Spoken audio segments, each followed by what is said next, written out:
अभी हम खड़े हैं भोजपुर के प्यूरो ब्लॉक में और यहाँ पे हम सर्वे टीम के साथ खड़े हुए हैं। देखिए सामने में बीडीओ साहब का ऑफिस है, सामने में सीओ साहब का ऑफिस है और मैं प्यूरो ब्लॉक में खड़ा हूँ और सर्वे टीम से यहाँ बात करने आया हूँ कि ये लोग पंचायत में गांव-गांव में घूमकर कैसे सर्वे कर रहे हैं और क्या-क्या दस्तावेज मांग रहे हैं। स्वागत है सर आपका। जी धन्यवाद।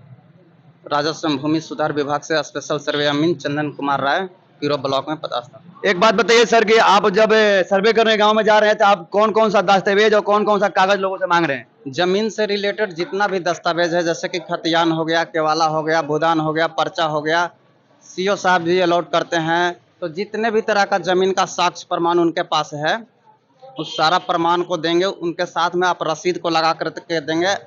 और ये भी देखना है कि जिनके नाम से जमीन है, अगर वो रैयत जीवित हैं तो वंशावली नहीं लगेगा। अगर नहीं हैं, पूर्वज के नाम से संपत्ति है अगर, तो उनके साथ में हम वंशावली लगाएंगे और आधार कार्ड के साथ में फॉर्म भर के हम जमा करेंगे। सर बोल रहे हैं कि जो व्यक्ति जीवित है उनका वंशावली नहीं लगेगा और जो व्यक्ति जीवित नहीं है, मृत हो गए यानी बाबा दादा मर गए हैं, तो उन लोगों के लिए वंशावली का जरूरत पड़ेगा। और ये वंशावली कोई दूसरा बनाएगा कि अपने आप बना के देना पड़ेगा? से खुद से आप बना सकते हैं, स्व प्रमाणित कर सकते हैं, नहीं तो नोटिस मजिस्ट्रेट से भी बनता है, नहीं तो आप अपना जो है कर्मचारी सरपंच हैं उनसे भी आप बनवा सकते हैं। 2-3 तरह से है, आप जैसे भी आप करके दे सकते हैं। स्वागत है सर आपका। जी जी धन्यवाद। थोड़ा बताइए दर्शकों को। देखिए, बिहार विशेष सर्वेक्षण बिहार सरकार का बहुत ही महत्वाकांक्षी प्रोजेक्ट है और इसमें सभी रैयतों भूधारियों का परेशानियों को ध्यान में रखते हुए इसका साइट बनाया हुआ है DLRS। इसमें आपको कहीं भी ज़्यादा भाग-दौड़ करने का ज़रूरत ये इसमें ये जो साइट है DLRS जो साइट है, ये तो बाहर वालों के लिए ना कि जो नहीं, ये बाहर वालों के लिए नहीं है, ये सभी के लिए है। आपको अगर DLRS की साइट पर जाएँगे आप, अगर आपको स्वघोषणा करना है, प्रपत्र 2 जमा करना है, तो उसमें कोई भी रैयत भूधारी अपना उसमें जमा कर सकता है। 2 प्रक्रिया है जमा करने का, या तो आप ऑफिस में आकर के अपना स्वघोषणा जमा कर दीजिए, या तो आप ऑनलाइन किसी भी साइबर कैफ़े या मोबाइल से, या आपके घर में लैपटॉप है तो उससे आप साइट पर अपना स्वघोषणा जमा कर सकते हैं, कोई भी कागज़ जमा कर सकते हैं। उसके लिए ज़रूरी नहीं है कि आपको ऑफिस में आके जमा करना है। मान लीजिए कोई नया व्यक्ति अभी 2-3 साल पहले अपना किसी से जमीन खरीदा है और उस जमीन का वो रसीद नहीं ले पाया है, किसी या मोटिवेशन नहीं करा पाया है, तो क्या वो जमीन उसकी छीनी जा सकती है कि उसके पास जो खरीदा है उसको हो जाएगा? जिस जमीन का दाखिला खारिज नहीं हुआ है और वो जमीन अभी रैयत लिए हैं, तो उसके लिए क्या है कि विशेष सर्वेक्षण अमीन को उनके प्लॉट पर जाकर के सत्यापित करना है भूमि को। अगर उनका जमीन दखल कब्जा ठीक है और दखल कब्जा यानी कि शांतिपूर्ण है, तो खाता खोलने का प्रावधान है। अमीन की अनुशंसा पर खाता खोला जाएगा अगर उनका दखल कब्जा शांतिपूर्ण है तो।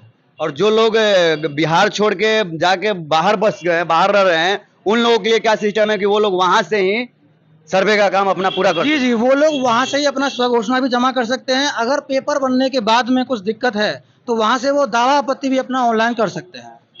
उसके लिए उनको ऑफिस का चक्कर करने का ज़रूरत नहीं है। अभी आप लोग गाँव-गाँव घूम रहे हैं कि पंचायत घूम रहे थे? जी देखिए, पीरो अंचल में 104 मौजा है, कुछ नगर पंचायत है। नगर पंचायत का सर्वे ग्राम पंचायत के बाद में होगा। तो ये गांव में जाने के बाद में सब गांव में ग्राम सभा हो चुका है। उसके बाद में सभी विशेष सर्वेक्षण अमीन को गांव में जाके काम करने का प्रावधान है। और ये इसके बाद में किश्तवार का काम चालू होगा। उसके लिए सभी रैयतों को अपने प्लॉट पर रहने का ज़रूरत है। ठीक है, ओके सर। सर बोल रहे हैं कि जब सर्वे टीम गांव में जाएगी तो जो फील्ड के खेत के प्लॉट के मालिक होंगे उनको अपने प्लॉट पे रहने की जरूरत है। अगर वो प्लॉट पे नहीं रहेंगे तो फिर नहीं हो पाएगा ना? नहीं, प्लॉट पे नहीं रहेंगे तो उनके पड़ोसी कोई बताएंगे, लेकिन उसमें गलत होने का देखिए, फॉर्म जमा करने का टाइम आम सभा के बाद में 21 दिन का होता है। फॉर्म जमा करने नहीं, भू मैपिंग का जो होगा तो भू मैपिंग का टाइम कब तक होगा? भू मैपिंग का टाइम, हाँ, तो लास्ट प्रक्रिया में ना देखिए, पहले फॉर्म जमा करना है आपको। उसके बाद में आम सभा के माध्यम से आपको बताया जाएगा कि कब से किश्तवार स्टार्ट है। उसके बाद में आपको अपने प्लॉट पर आकर के अपना भूमि को दखल कब्जा दिखाना है। तो उसके लिए पूरा सूचना होगा ना पंचायत हाँ, में? आम सभा किया जाएगा, जैसे अभी आम सभा किया जा रहा है उसी तरीके से। हैं तो उसमें कई परेशानियां हैं, जैसे लोग कह रहे हैं करंट रसीद के लिए, करंट रसीद कट नहीं रहा है, जो हाथ वाला कटा हुआ था। कई तरीके का है कि फटबंदी नहीं है, तो उसमें तो उसका डिजिटलाइजेशन हुआ नहीं है, परिमार्जन नहीं हुआ है। अब इतना लोड है कि आजकल परिमार्जन भी नहीं हो पा रहा है। देखिए, अगर आपका शांतिपूर्ण दखल कब्जा है, 1-2 साल पुराना भी रसीद है तो वो चलेगा। देखिए सर, दखल कब्जा तो है, यानी खानगी बाट के अनुसार दखल कब्जा है, लेकिन कागज के अनुसार इतना ना बाबा परदादा 3 पीढ़ी से है कि देखिए, उसमें जो जिन वैसे रैयत जिनका जो मृत है, हाँ। उनका जो भूमि है वो वंशावली के आधार पर उनके वंशजों के नाम से खाता खोला जाए। सर वंशावली ठीक है, ये चीज आपका सही है, लेकिन वंशावली में क्या है ठीक है, कि वंशावली में सहमति ही नहीं है। ठीक है, मैं आप लोगों को बता दे रहा हूं कि आप लोग सर्वे के लिए तैयार हो जाइए। गांव-गांव में सर्वे टीम जाएगी और सर्वे टीम उसी के पास जाएगी जो अपने प्लॉट पे मौजूद रहेंगे, और सर्वे के लिए हड़बड़ाने की जरूरत नहीं है। जिसका जमीन है उसी का जमीन होगा, और रसीद भी चाहिए। उसके बाद वंशावली जो बन रहा है, वंशावली बनाने के लिए सरपंच के पास नहीं जाना है। वंशावली एक अपना सादा कागज ले लेना है